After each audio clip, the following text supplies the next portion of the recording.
J'ai peur de faire les mauvais choix, alors je dors plus, je sors plus, je force plus, je deviens encore plus lent. Et du coup, est-ce que je fais vraiment du rap encore maintenant? Je sais pas, tu vois, je pense qu'à mon avis, on fait un peu tous de la pop et le rap, c'est devenu un outil pour faire des couplets ou des trucs comme ça, quoi.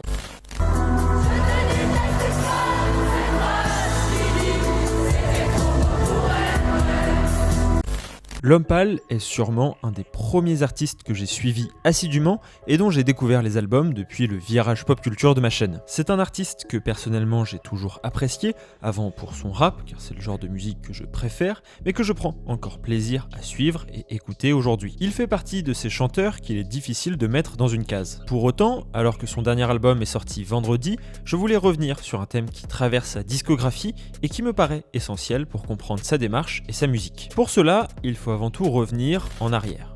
En janvier 2011, Nekfeu, déjà une figure montante de la scène rap parisienne, fait un featuring avec un nouveau rappeur appelé Joe Pump. Le deuxième intéressé le reconnaîtra lui-même, le morceau n'a aucun intérêt. Nekfeu rappe bien, mais la prestation et la prestance de Joe Pump est assez risible. De pro, le mec postule et perce le truc comme ses pustules. Mais bon, pour le coup zappe les talons. Mais t'inquiète, j'ai ces talents, c'est dans mes gènes. Ouais, ça pèse pour cette vue que j'aime et m'apaise avec une vie de martyr. Et pour cause, il s'agit de son tout premier son. Pour tenter, en vain, puisqu'aujourd'hui le clip cumule plus d'1 million de vues, de faire disparaître cet échec, l'artiste change de nom et prend le pseudo de L'Homme Pâle, en référence à sa couleur de peau. Le rapport de L'Homme Pâle au rap est quand même assez intéressant, je trouve, à savoir que désormais il dit qu'il se sert du rap comme un outil plus que comme autre chose. Et d'ailleurs, même si aujourd'hui son album ne peut pas être qualifié pour moi d'un album de rap, loin de là, et Janine non plus, et bah on sent quand même dans ses placements notamment, et dans certaines punchlines aussi, qu'il vient du rap. Et on sent qu'il a encore cette maîtrise en lui. C'est pas un chanteur qui fait semblant de n'avoir jamais été rappeur, au contraire, on sent qu'il assume complètement cet héritage et qu'il l'embrasse pour offrir une nouvelle expérience, et je trouve ça vachement intéressant. Il faut se rappeler que cette époque est marquée par l'explosion du collectif L'Entourage, dont fait partie Nekfeu, mais aussi Alpha One, Dean Burbigo, Dooms, qui percent grâce aux Rap Contenders et à leurs projets en groupe. Si, pendant longtemps, et avant un différend qui semble les avoir définitivement éloignés, L'Homme Pâle n'était jamais loin de cette bande, il a toujours semblé un peu à part, privilégiant des collaborations avec Caballero venant de Belgique ou encore Fix Pencil. On retrouve malgré tout des feats avec Dooms et Népal sur Flip ou encore Alpha One dans Majesté. L'Homme Pâle suit alors vraiment un chemin de carrière de rappeur en commençant par des freestyles, des mixtapes, puis des EP qui gagnent en qualité et précision au fur et à mesure du temps. On sent d'abord vraiment une volonté de s'affirmer en tant que rappeur, sans pour autant revendiquer quoi que ce soit de stricte crédibilité ou autre. Mais il y a un vrai respect dans cet art, et on sent que L'Homme Pâle met toutes les chances de son côté pour en comprendre les codes et devenir le meilleur dans le domaine. Il affirme son flow et surtout aiguise sa plume, ce qui lui vaut évidemment d'être classé dans la catégorie Eminem français, aux côtés de Nekfeu, Orelsan, Vald, Romeo Elvis, Big Flo Oli et tous ceux qui seront taxés de rap de Yankee par la suite. Pourtant, dès 2017, la musique produite par Antoine s'écarte largement de ceux que j'ai cités. La sortie de son premier album Flip le fait exploser auprès du grand public. Mais c'est moins pour sa qualité indéniable de rappeur, qu'on retrouve dans Lucie ou encore Pommade, que pour la mélodie quasi pop de Ziodiz. Ce mélange de pop et de rap est parfaitement dosé dans l'album Hybride, comme son nom et sa pochette, qui reste indéniablement une grande réussite. 2 ans plus tard, il décide de remettre ça avec Janine, qui s'éloigne encore un peu plus du rap pour tendre cette fois même vers la variété française, avec l'immense tube Trop Beau qui achèvera de lui offrir une exposition médiatique exceptionnelle. Je vous passe les rééditions, les tournées, les radios, les victoires de la musique. En 2019, il décide de tout arrêter. Il quitte les réseaux sociaux et disparaît du champ médiatique pendant 3 ans. Même au niveau des featurings, hormis un avec Philippe Catherine ou encore l'excellent Burning Man avec Laylo, pas grand chose à se mettre sous la dent. C'est donc cette année, en 2022, qu'il revient d'abord avec 2 singles, une pseudo-tournée chelou des théâtres antiques et un album intitulé Mauvais Ordre. Il est trop tôt pour vous donner un avis définitif sur ce dernier, mais cette fois l'accent semble mis sur une musicalité beaucoup plus rock. Pour le coup, n'hésitez pas à me dire ce que vous avez pensé de l'album en commentaire.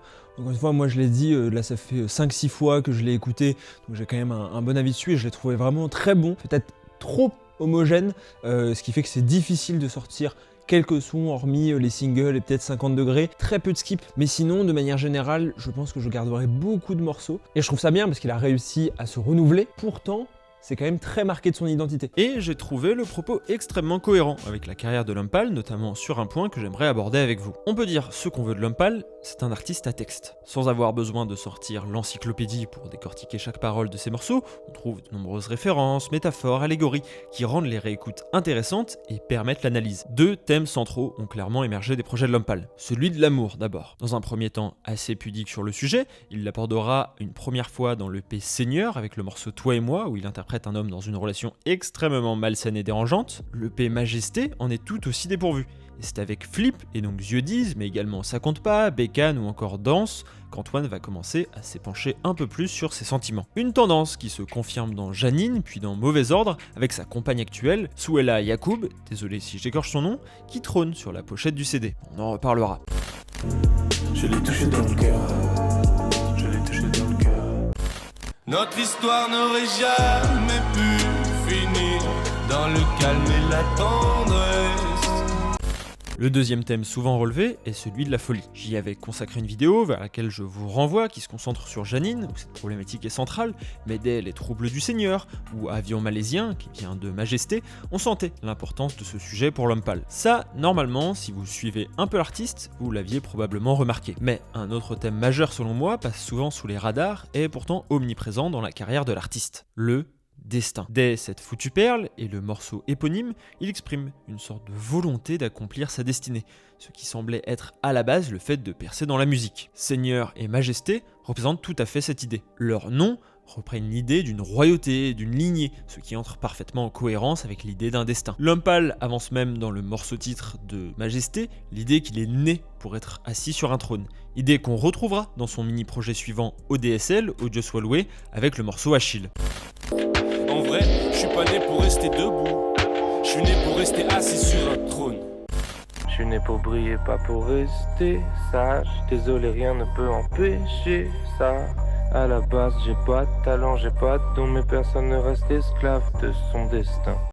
On retrouve exactement ce symbole dans le morceau 50 degrés de Mauvais Ordre, où il explique que dans n'importe quel corps, il était fait pour remplir des stades et devenir un artiste. Ce sujet du destin est intéressant, car c'est un thème assez ancré dans le style du rap, relevant quasi de l'ego trip le plus souvent. Ça sert de motivation, une manière de s'auto-convaincre que l'on est fait pour ça, dans un domaine qui pourtant n'est pas forcément le plus adéquat pour Lompal. Parfois c'est autrement traité, comme c'est le cas dans le morceau Programmé de Nekfeu, où le destin est presque vu comme une fatalité venant s'imposer aux individus malgré toute leur volonté. Tout pour commentaire vieux, tout est une question de volonté, tout est une question de volonté, tout est une question de... Tout est une question de destinée. Là, on entre dans un débat quasi philosophique. De ce que je comprends, de l'appréhension du terme et du concept de destin pour Lompal, il s'approche d'une conception stoïcienne de ce dernier. Pour reprendre la définition de la page Wikipédia, c'est la succession de l'ensemble des causes et des effets qui définit l'organisation de l'intégralité de l'univers en le disposant selon un ordre inéluctable. Pour autant, on accuse souvent les stoïciens de fatalisme, puisque tout répondrait à cet ordre des choses, il suffirait d'être passif. Mais loin de là, le véritable stoïcien ne se résigne pas, il coopère avec le destin, il différencie ce qui dépend de lui et l'ordre du monde, qui lui dépend du destin contre lequel il ne sert à rien de lutter. C'est la vision que défend Lompal, qui, loin d'être passif face à son destin autoproclamé, a décidé de prendre sa carrière en main en travaillant sur ses actions qui dépendent de lui. Il a appris à rapper pour mieux embrasser sa carrière d'artiste, et désormais il s'attelle même au solfège et aux instruments. Sénèque, un stoïcien, disait « Le destin guide celui qui l'accepte, il traîne celui qui résiste ». Et le fait de réécouter tous les albums pour préparer cette vidéo, ça m'a vraiment marqué à quel point ces trois thématiques, le destin, la folie et l'amour, traversent quasi toutes ces chansons. Je pense que c'est trois thèmes qui, si ce n'est le hantent, en tout cas le tracassent un peu au quotidien. Mauvais Ordre est un album difficile à analyser, car il mélange à la fois des émotions et des textes personnels qui émanent directement d'Antoine, et en même temps, ce dernier assume avoir créé un personnage d'un jeune homme solitaire maladroit et perdu dans ce monde pour beaucoup de chansons, qui ne lui correspondraient plus aujourd'hui. Une référence, plus qu'assumée à Truman Show, se retrouve sous différentes formes. D'abord la pochette, dont le visuel semble plus qu'inspiré du classique de Jim Carrey auquel j'ai consacré une vidéo par ailleurs. Dans le skit Hill, il explicite sa volonté de créer un personnage à l'image de Truman, et dans les morceaux, on retrouve cette atmosphère, avec un individu écrasé par les normes sociales qu'il semble avoir du mal à accepter et appréhender. Il reste alors guidé par un amour à la fois impossible, fantasmé et flou, comme dans le film. Si jamais ce sujet du destin, notamment du destin amoureux, je vous conseille l'excellent film Comet de Sam Esmail, qui est le réalisateur de la série Mr. Robot, qui traite et qui revient sur l'histoire d'un couple, qui est en plus assez court, qui revient sur l'histoire d'un couple, mais non pas de manière chronologique, mais à travers différents épisodes, et qui joue beaucoup sur cette thématique du destin, et qui est donc devrait vous plaire si jamais c'est un sujet qui vous parle et qui vous a parlé dans les albums de L'Homme Pâle. Ce personnage me fait d'ailleurs beaucoup penser à L'Homme Pâle, notamment sur cette foutue perle et seigneur. Non pas dans la musicalité, mais dans les paroles et les émotions retransmises. Le mood de Je ne sors pas correspond parfaitement à cet album, avec un narrateur qui n'est jamais aussi bien que seul chez lui, loin du monde extérieur. J'ai un pouvoir comme Superman, ouais, je suis super à l'aise quand je suis super seul. Faudrait que je reparte à zéro, que je sorte de ce lieu sale et glauque, mais orgueilleux je me porte mieux seul à l'écart des autres.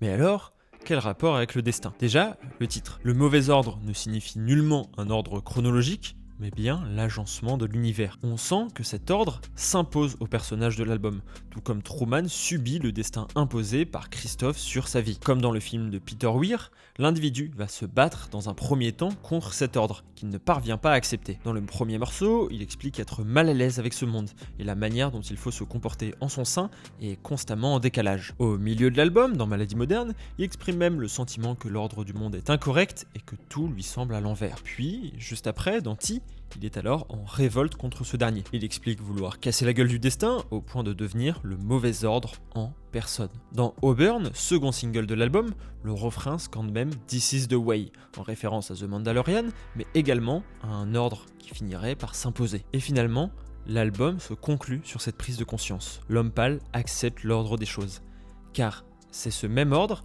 qui lui a permis de rencontrer un jour la femme qu'il aime. Toujours bloqué dans la mauvaise zone. C'est ma faute, j'ai mis les bons mots dans le mauvais ordre.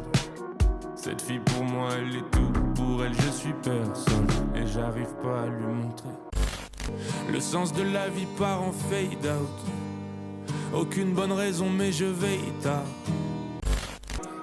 Dites à mon destin de mordre le tir. Oh, je vais lui refaire la gueule au fer 7. Rien n'est dans le bon ordre, faut tout inverser. Personne, je suis le mauvais ordre en personne. Je me sens moi-même comme personne.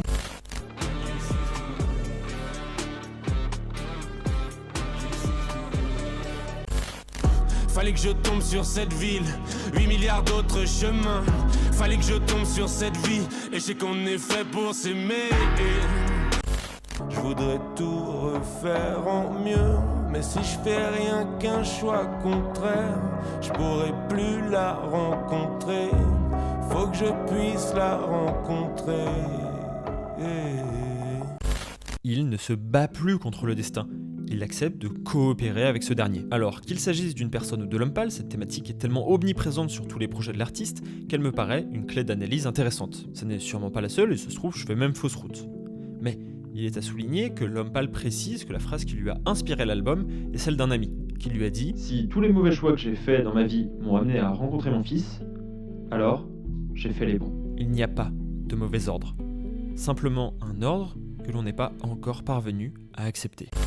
Je n'abandonne jamais si je suis toujours vivant, c'est que je suis le vainqueur du match.